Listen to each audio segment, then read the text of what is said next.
apa kabar? Saatnya Anda menyimak berita Medan bersama saya Tabita Putri. Sejumlah berita menarik akan kami sajikan untuk Anda. Berikut 3 berita utama hari ini. Ratusan warga berunjuk rasa menuntut lurah mencabut surat pemberian izin mal di Kota Medan jadi tempat ibadah. Wali murid dan para guru menyayangkan wacana penutupan sekolah Yayasan Pendidikan Kartini Handayani di Kota Pematang Siantar. Alat pemantau gunung api Sinabung di Kabupaten Karo rusak terbakar, diduga terbakar akibat aktivitas pembukaan lahan.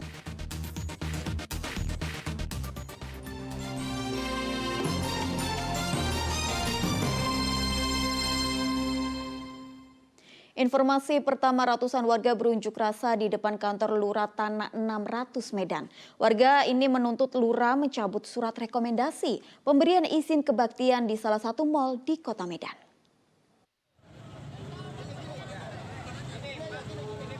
Ratusan warga melakukan aksi unjuk rasa di depan kantor Lurah Tanah 600 di Jalan Marelan Raya, Kecamatan Medan Marelan, Kota Medan. Mereka membawa spanduk berukuran 3 meter, bertuliskan masyarakat Tanah 600 menolak Suzuya Marelan menjadi tempat ibadah Gereja Elim Kristen Indonesia atau GEKI. Dengan dijaga ketat petugas kepolisian dari Polsek Medan Labuhan dan Polres Labuhan Belawan, serta Satpol PP Medan, pengunjuk rasa meminta lurah mencabut surat rekomendasi pemberian izin kebaktian di mal yang berada di kawasan Medan Marelan tersebut.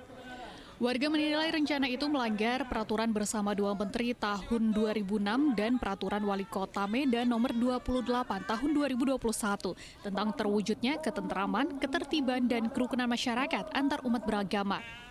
Awalnya, aula mal tersebut hanya dijadikan aula kampus sesuai dengan tulisan yang ada di depan pintu aula. Namun nyatanya lokasi tersebut dijadikan tempat kebaktian. Sementara tempat ibadah jemaah GEKI telah ada di kawasan Jalan Platina Raya yang dihuni oleh mayoritas jemaat tersebut. Jadi, indikasi-indikasi ini sudah masyarakat sampaikan. Sudah ada surat keberatan, sudah ada sering terjadi gejolak dan konflik. Tapi kenapa Lurah Kelurahan Tanah 600 tetap mengeluarkan rekomendasi? Hal mana? Ini menjadi kegaduhan. Rekomendasi adalah bibit dikeluarkan izin. Jadi ada unsur apa ini lurah dikeluarkan, memaksakan mengeluarkan rekomendasi? Yang mana ini satu keberatan dari masyarakat. Artinya keberatan masyarakat ini dikangkangi oleh Lurah Tanah 600. Aksi unjuk rasa berlangsung tertib meski tidak mendapatkan titik terang permasalahan dari Lurah Kelurahan Tanah 600. Pengunjuk rasa lalu membubarkan diri dan berjanji akan membawa massa lebih banyak jika tuntutan mereka tidak dipenuhi. Muhammad Hamdani melaporkan dari Kota Medan. Kasih waktu. Sebuah yayasan pendidikan yang menaungi pendidikan TK, SD hingga SMP di Kota Pematang Siantar berencana menutup sekolah. Hal ini disayangkan pihak wali murid dan para guru. Forum wali murid akan melakukan pertemuan dengan Dinas Pendidikan dan DPRD untuk menindaklanjuti kondisi ini.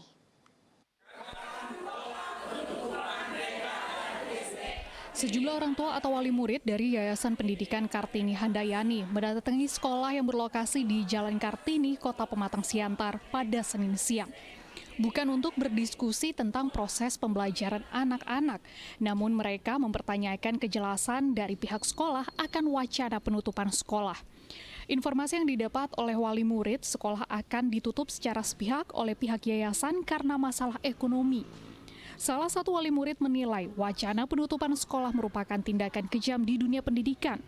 Saya merasa ketika mendengar dan menerima surat dari pihak sekolah bahwa sekolah akan ditutup oleh sepihak dengan alasan keterpurukan ekonomi. Oh gitu. Jadi kami para orang tua berpikir logika tidak mungkin.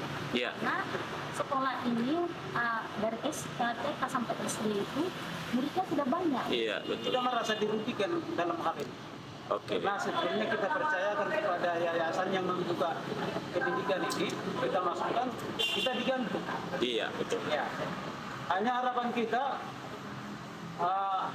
pihak-pihak yang terkait dengan ini, stakeholdernya termasuk Dinas Pendidikan, anggota Dewan kota ini juga harus berpudi dengan kondisi itu. Jangan dunia pendidikan dirusak dengan cara begini, karena itu psikologisnya terganggu juga. Para guru pengajar pun menyayangkan dengan adanya penutupan sekolah. Pasalnya, ratusan murid nantinya harus mencari sekolah baru. Jadi harapan Ibu dengan kondisi ini gimana? Supaya tidak tutup ya, tetap operasional. Di sini jumlah murid berapa SD? Ada 200? 200. Kalau TK? 21. Oke.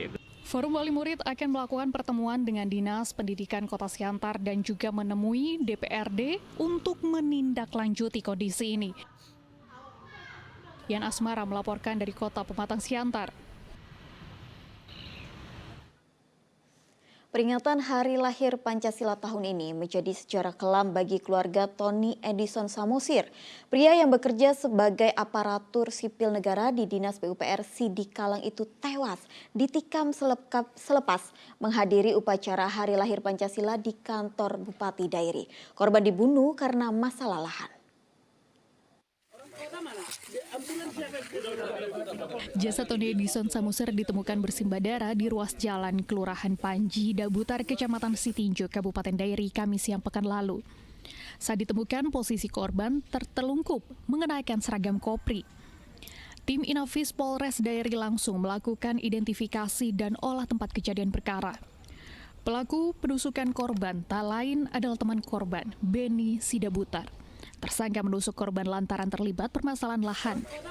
Tersangka yang merasa harga dirinya diusik oleh korban bermaksud membuat perhitungan. Sepulang upacara Hari Lahir Pancasila, korban bermaksud pulang ke rumah. Tersangka yang telah melakukan pengintaian mendatangi korban saat jalanan sepi dan menghabisi nyawa korban. Menyaksikan korban tersungkur, tersangka meninggalkan lokasi kemudian menyerahkan diri ke Mapolres Dairi. Setelah kita mendapatkan informasi terkait siapa yang menjadi pelakunya, kita langsung melakukan langkah-langkah himbauan kepada keluarga.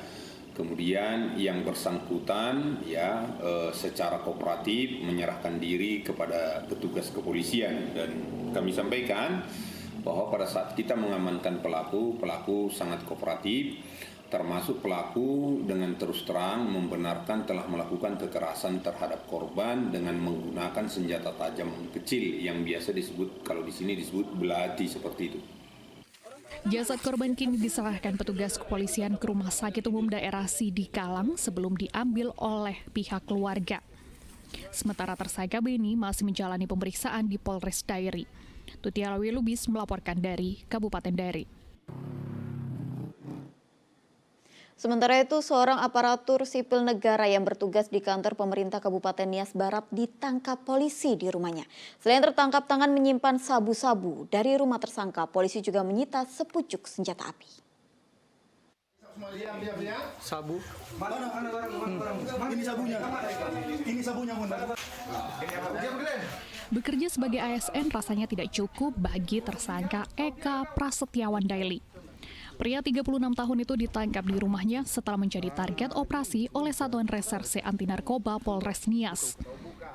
Saat digeledah di rumahnya di Desa Bawosalo, Kecamatan Sirombu, polisi menemukan sejumlah paket sabu serta plastik transparan bekas sisa penjualan, serta uang tunai hasil jual beli sabu.